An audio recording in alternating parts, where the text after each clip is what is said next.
Hello and welcome to the Daily Deuce, aka the most important part of your day. I'm Dante Webster. Hello, everyone, and I'm John Webster, and welcome also to the Daily Deuce. What you doing over there with your paper? Well, I was just making notes. I starred the best team in baseball, and I circled the worst team in baseball. Okay, so according to this paper, that means that you should have starred the St. Louis Cardinals, and you should have put a circle over the Milwaukee Brewers or the Philadelphia Phillies. You were wrong on both counts. I can debate with you about St. Louis because they're a very good team, but I was talking about the Baltimore Orioles. Or But not 20 games over 500. Yes, but there is no debate about the worst team, which is your beloved Boston Red Sox. Who are only 10 games below 500 compared to the Phillies and the Brewers, who are both 20 below.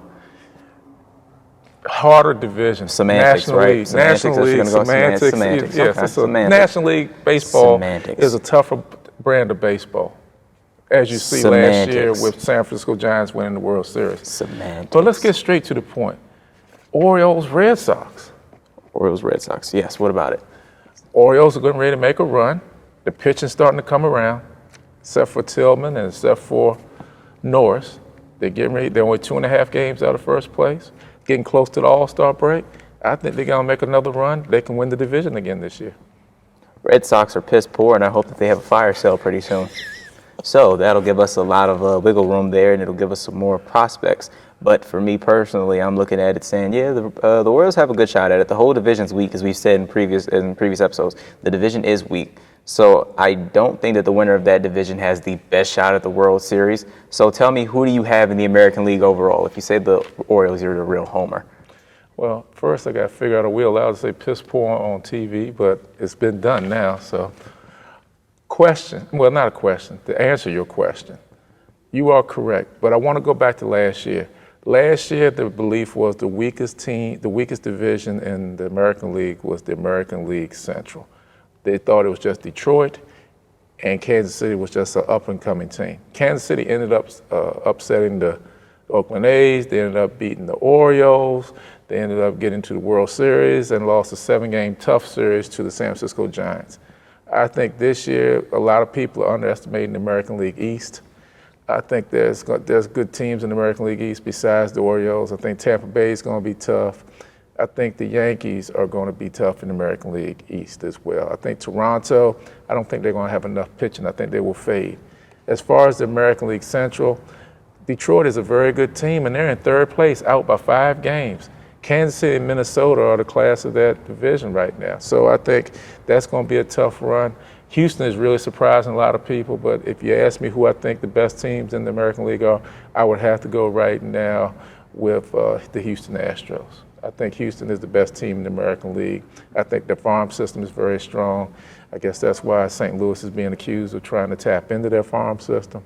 In the National League, I think without a doubt, St. Louis is the best team. I think our home team, the Washington Nationals, will make a run, but I think each and every year the Cardinals have their number. So I think it'll be the Cardinals.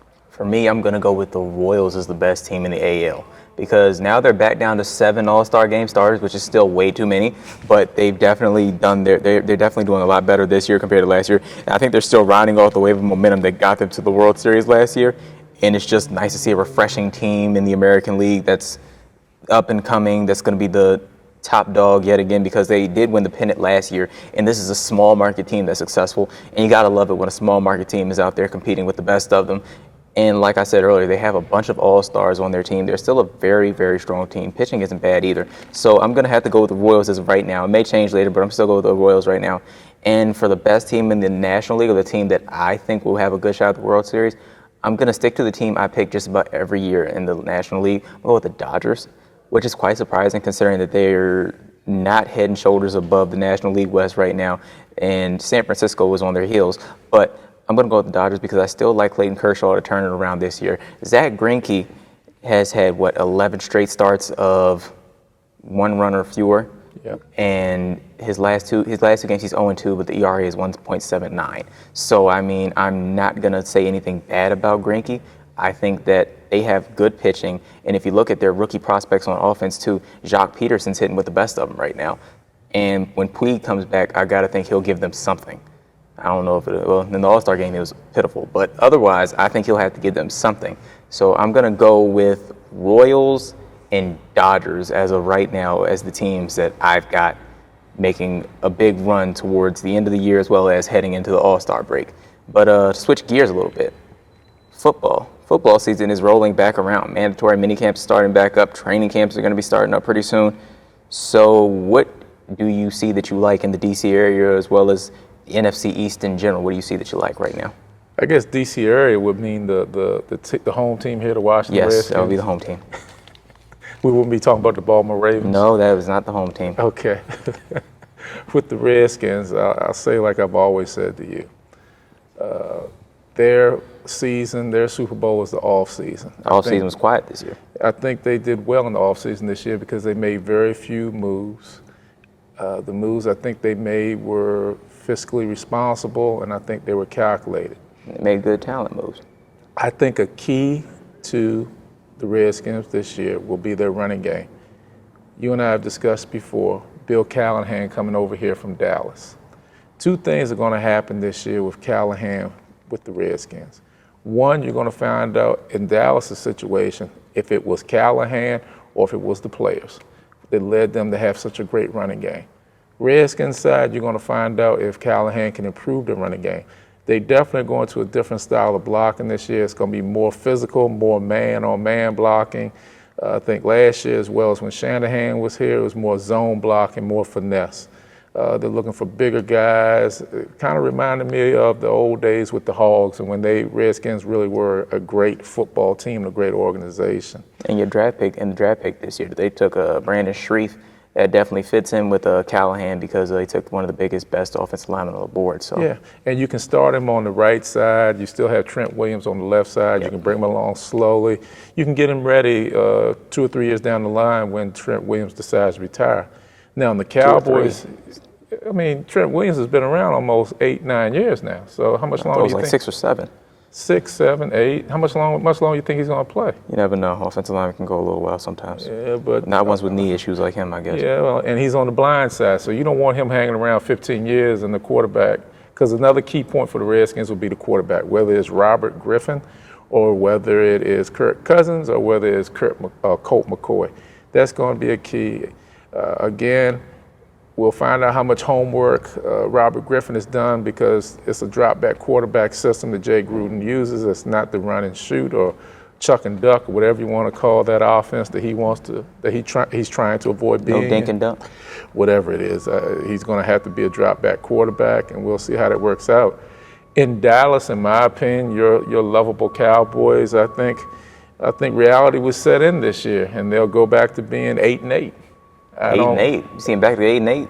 Yeah. I don't see him going back to 8-8. I see it as if we can find, you're going to see right now if it was the offensive line that got DeMarco Murray all those yards, or if it was DeMarco Murray's natural talent. I don't see them regressing to 8-8, but I also see the division as being extremely weak. Not extremely weak, but I see the division as being weak. And so I think Dallas can still run away with it at probably 10-6 or 11-5 yet again. Wow. So I think Dallas still has a shot at winning the division. Philadelphia. You're a grown man living in a fantasy world. Don't really care. Philadelphia, I don't see getting much better. Philadelphia has to figure out if they're going to start Sam Bradford, Tim Tebow, or what. Who else they have down there? Sam Bradford, Mark Sanchez. I think it's you're going to say they start Tebow. It's no doubt that the best quarterback there is Tim Tebow. The best quarterback there is Sam Bradford. Absolutely, you're right. Sam Bradford when healthy. You know, Bradford's going to probably get hurt, unfortunately. Well, and Sam then Bradford Tebow's goes going to come in, and he's Mark going to lead Sanchez them. has to get hurt too. And then Tebow's going to lead them to the playoffs. Only reason that what's the fourth? And he went to USC, and I still can't think of his name. What are you talking about? I can't think of the kid's name. I know he was supposed to go in the same draft. If he went Matt Barkley. Matt Barkley. Yes. Yeah, it wasn't the fact that he was god awful. You know, Tim Tebow wouldn't even start ahead of him. Tim Tebow has proven, as I've told you time and time again, you put him in a system, in a situation, he will win. In Denver, they won the Western Division. They won a playoff game in overtime when they beat Pittsburgh, and they then ran into a buzzsaw, which is one of the best football teams in the NFL, period, every year, the New England Patriots. I got the Giants being the sleeper in the division. In what division? In the NFC East. I got the Giants being the sleeper because they have Cruz lined up with Beckham, I think that'll be pretty hard to stop on offense. If Cruz comes back anywhere near what he was, 'cause after knee injuries, it's kind of hard to bounce back. But Well, if he can come back and be anywhere near the type of player he was before that injury, that'll be a dangerous receiving combo. Coughlin's a great coach in my opinion. I think if he can get him turned around, they've had some rough. I think he has one more losing year before they finally fire him. Yeah, and he has 2 Super Bowl rings. I think he can get them turned around.